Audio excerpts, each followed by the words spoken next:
What's going on, guys? Mr. Collins here, bringing you another episode of the podcast, Let's Talk History. I'm joined again with Mr. Dalton. And in spite of Christmas coming up here soon, thought we'd get festive and talk about bloodshed happening on the Delaware River. Sounds good to me. So, something we talked about before this podcast is we are no experts on this topic by no means. No. But we were kind of collaborating together and thinking, what could be a good Christmas topic? And Mr. Dalton came up with the idea of, hey, what if we do Delaware and the river and Washington crossing it? And I agreed. Thought it would be a pretty good idea. Yeah, there's several historical things that happened on December 25th, and stuff like. Now we teach world history. Now you're more the American history guru than what I am and stuff. I had more world history in my undergrad and stuff, but we could talk about Charlemagne and the importance of his coronation and stuff like that. But I mean, I feel like our kids will do a lot more than this kind of stuff. 100%. And I think I really wanted to start it out with just talking about why it even happened. So is this just some arbitrary event that happened out of nowhere? No, absolutely not. This was an event that was really change-worthy for the Revolutionary War that was occurring here in the United States before it was the United States, right? When we were still colonies under the mother country of Great Britain. Mm-hmm. And that stems all the way back to a lot of issues with intolerable acts and after the end of the French and Indian War, Washington kind of proving to himself that, he actually was capable of leading a militia. Right. And which leads us up to the event that we're talking about today, that being him crossing the Delaware and leading one of the first charges he did in the war, and may I say, a very successful one.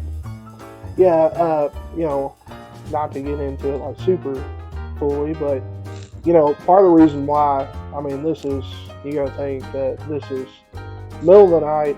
This is kind of way out there as far as military strategies go at that day. And Washington's taking a big risk, and a lot of it's because Washington is going with a bunch of just ragtag Continental Army, enlistments of, hey, I'm fighting the greatest empire to that date that the world had ever known. 100%. So you mentioned the French and Indian War.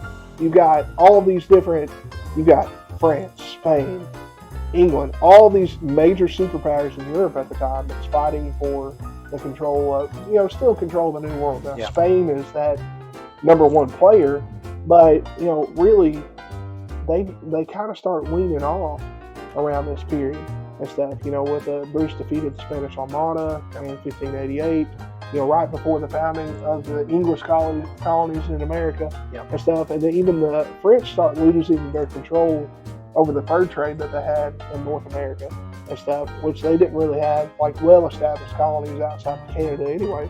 Yeah. But you've got the British defeating the Spanish Armada, which was at that time considered the greatest naval power. 100%. And then you've got, the French army being defeated. It literally, you've got two superpowers that's knocked out of the way. You got the British who are on top, and they pretty much are able, with their naval power, they're able to dominate global trade. And it really affects the colonists because you've got, after these wars, who's paying for it? Yeah. It's almost like, what if the Spanish Armada had been the Spanish Inquisition? Nobody would have saw it coming. Nobody. Monty Python, the restaurant. Yeah, you got to check it out. So, what's the big deal about Washington crossing the Delaware, right? It's this guy in a boat with a few people, and they cross and kill a bunch of people. Well, it goes deeper than that. Because just like Mr. Dalton mentioned a second ago, this militia was a militia. Right. It's not like these were super trained since the day they were born soldiers that was born to go to war, kind of like a Spartan or something. Right. No, these ragtag militiamen were people that literally lived out on a farm. Right. And Washington came up to them and said, hey, we need you to join the war effort. Right. You got farmers, you got people who are butchers, tailors. This is not their normal profession. Exactly. And literally, you start looking at the war effort. If you dive into the Civil War, they're melting spoons and just any kind of metal that they can into a cast just to be able to.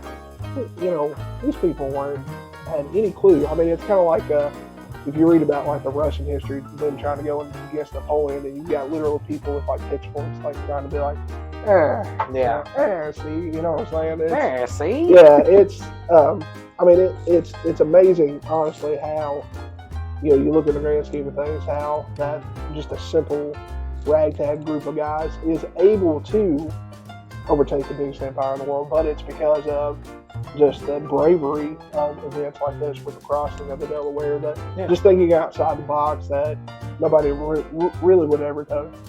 Yeah, and I think that's a good place to start too, is just how the militia function. So you got to remember that as far as the British were concerned, they were still fighting under something called gentleman's warfare. Right. And it sounds crazy when you explain this to people who have no idea what it is. But instead of doing war like what we see war today, like trying to outsmart the other person, it was more or less like you would get in a line, and it's almost like you would take turns shooting each other. Right. Like after the British got done shooting, okay, now it's time for the Patriots to start shooting each other. And something that really hurt us is we didn't have the numbers nor the accuracy that the British soldiers did. Because not only were we outnumbered, but the weapons that we had here on the North American continent were sub-superior to the ones that were being made back in Great Britain and elsewhere in Europe. Because a lot of the European rifles had rifled barrels. Right. Where when some of this metal that Mr. Dalton mentioned that they would smelt down, when it got fired out of the gun, it twisted it and made it more accurate. Right. A lot of times we didn't have that. No, I mean, you're basically shooting with like a musket's no more than, I've lost the term, during gun season, what is it? It's not rifle. Muzzleloader, yeah. I mean, it's literally what it is whenever you shoot, which our muzzleloaders today are a lot better than what they were. Oh, yeah. But I mean, like, literally you put the round in and you might fire straight ahead and the bullet come out of the gun and go that way. Yeah. I mean, you really never truly knew what was going on and stuff, and that's why you see a lot of bayonet warfare and stuff in that time. But it really, what she was talking about with the gentleman's warfare, it kind of goes back to like the European tradition of like chivalry and stuff, fighting with honor and stuff like that. And then us Americans got involved and that went out. Yeah. Well, we've kind of been a we never play fair. Yeah. We play to win. So that's why we're number one. Exactly. Hoorah. So it's funny that we bring up the part about the guns though, because getting back into the topic with crossing the Delaware, right before the crossing started, Washington had sent out spies to do reconnaissance on the Hessian army. A Hessian is it's a mercenary German soldier that was hired out by the British Army to come over here and help fight the Patriots, I guess you would call it. Right. And that's who we were fighting against at that time, Washington and his men. And Washington sent that reconnaissance, and they realized, so they're about to attack us. Right. And it's getting close to Christmas, and we know that, something has to give very soon. Right. So the plan was that the Hessians were going to attack Washington's men as soon as the Delaware River froze over. So Washington knew he had to work fast. So he told all of his men to replace, because the anatomy of a musket, just right quick, it's got a firing pin, or a firing plate, and it's got a piece of flint. And when you pull that trigger, that flint comes down on all the gunpowder and ignites it. He told all of his men to replace their flints on their rifles with brand new ones, because he knew they would probably get wet along the travel. And that's when the rampage decided to start. Right. Yeah. Right. Yeah, and you'd see a lot of that with what you just said. You'd see a lot of that with the warfare at that time too. If the gunpowder got wet, if your flints got wet at any time, you were out of luck, especially from long distance and stuff. I mean, your best, and that's why a lot of times your best bet, like I said, was that bayonet warfare. But you got to think, like we keep saying that they're the greatest empire at the time, but they really were. I mean, they still had, you had the height of the empire. You had lands in Africa. They had control pretty much over Indonesia, all these different places. But once the colonies at that time decided that they're in a state of rebellion, the British Navy comes in and sets up a blockade. So it's even more difficult for these supplies to come in. And, you've got one battle after another, very first stages of the war, that, I mean, the colonists are getting kicked in the shin left and right. Oh, yeah. And they're taking lickings, and most of these militiamen, the way their contracts are set up, they can only sign an enlistment for 1 year. Yeah. So, they lost major battles. I mean, the British had taken complete control of New York City at the time, the biggest city in the colonies. Huge port to get imports and exports in and out of the country. Right. So these guys are just kind of down on their luck, and they're like, well, is this, what are we doing? What are what are we really risking for? And then that's why I think that's what you see is one of the biggest motivating factors of Washington willing to take this risk. We've read historical accounts where even crossing the river, not everybody made it. No.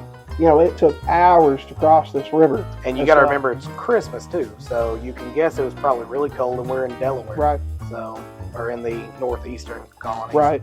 So, I mean, it's just, and you've got icy conditions in the river and stuff. I mean, most of the paintings that you see, I mean, obviously we don't know at the time, but most of the paintings and reports that you would see there are chunks of ice in the river. Yeah. And stuff. So, I mean, that would make it even extremely more difficult just to get a boat of men over through the waters and stuff. And there's a lot of them that say hours afterwards that they didn't show up. So you've got 2 or 3 groups of militiamen or 2 or 3 battalions, let's say, that's in a boat that's fighting these Hessians, these German soldiers, and very skilled, very trained elite force. And you ain't even got your full people there, but there's enough there to surprise them to where this is one of the first and really more significant victories for the Continental Army. Yeah, revolutions, they always start as a civil war, but it takes a lot of gusto to turn it into a revolution. Right. And that's what these Americans were working for. Did they print enough pamphlets? Probably not, if I had to guess. Have you seen that? No. Korg got the Thor Ragnarok. Oh, yeah. Shout out to Korg. He got blown up in the fourth Thor. Yeah. The fourth Thor. It's hard to say. Unfortunately. We're doing tongue twisters here on the podcast today. Yeah. But this idea of revolution, it was crazy to think of. And that's why Washington and his army had to think outside the box. So they waited until Christmas Day. Right. They found out that these Hessians were about to launch an attack on them the next day on December 26th. So Washington knew he had to act super fast. So he loads all his men up. A couple notable men on the boat was Washington himself. Mm-hmm. Future President James Monroe was also on the boat. And people I'm probably missing as well, but there's a real good ragtag militia that was crossing this river. They get across the river. All the Hessians that were there had already been drinking heavily because it's Christmas. The best soldiers of the Hessian army had went to neighboring camps to spend the night with their family because their families were also there. So as far as Washington is concerned, this is a brilliant tactic that he did, choosing December 25th as the day of attack. They get there, they do what they got to do, and they got out. Right. I believe the numbers were up into the upper teens. I think it was like 70s for the Hessians that ended up perishing and a few more wounded. And I think it was around less than 10 of the ragtag militia that made it out of there. So it was very skillfully planned, might I add. Right, and you start seeing more of the Continental Army after this period to kind of use that tactic, the element of surprise and guerrilla warfare, where you've got, let's say the British Army is, traveling from point A to point B along a road, and you've got the Continental Army kind of hanging around in the trees and in the forest and whatever, and they're popping them off left and right while they can and stuff, inciting fear and stuff. Really being more of a, not saying that the British probably couldn't handle it.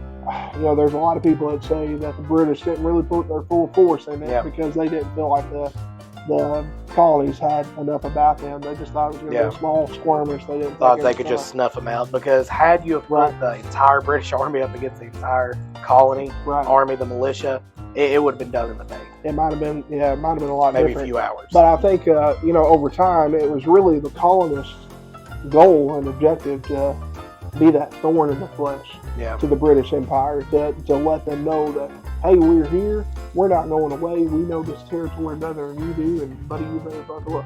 Exactly.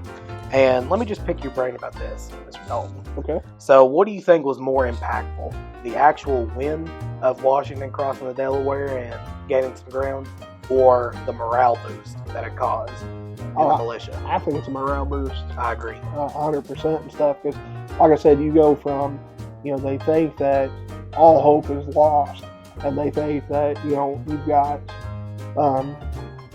they're fighting a losing battle, or an uphill battle, I guess you could say, to they actually get a pretty significant win in a way that they probably wouldn't have had if they hadn't thought outside the box. And, like I said, Washington's looking at all these guys, and losing their enlistment. There's not a promise of whether or not they're going to sign up for the next year. Nobody's forced them. Half the time they weren't really getting paid sufficiently. No. And stuff. So, I think that was enough of a boost to be able to push Washington over the top to not only reconfirm to the Continental Army that he was the person leading them, he was the right person to get the job done and stuff, but that they had a worthy cause of, yes, we can maintain independence if we stay the course. Yeah. And I definitely think we should do a separate episode on George Washington. Oh, yeah, for aside, sure. Because there's so much to talk about.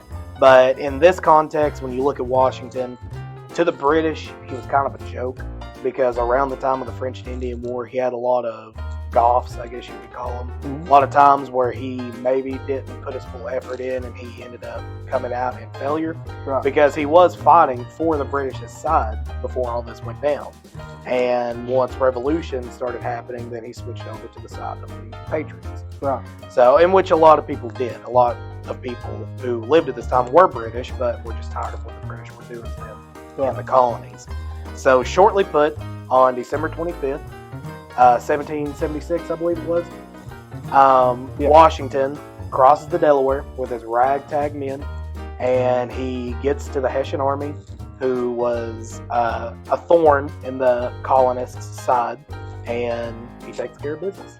And because of this, one thing I want to add, this is another significant victory that really kind of brings the French in on the colonist side and stuff. There's always, especially, I think of that episode, or the scene in Monty Python, The Quest for the Holy Grail, where, you got the French guy up here taunting them and stuff or whatnot, but there's always historically been a giant rivalry with them.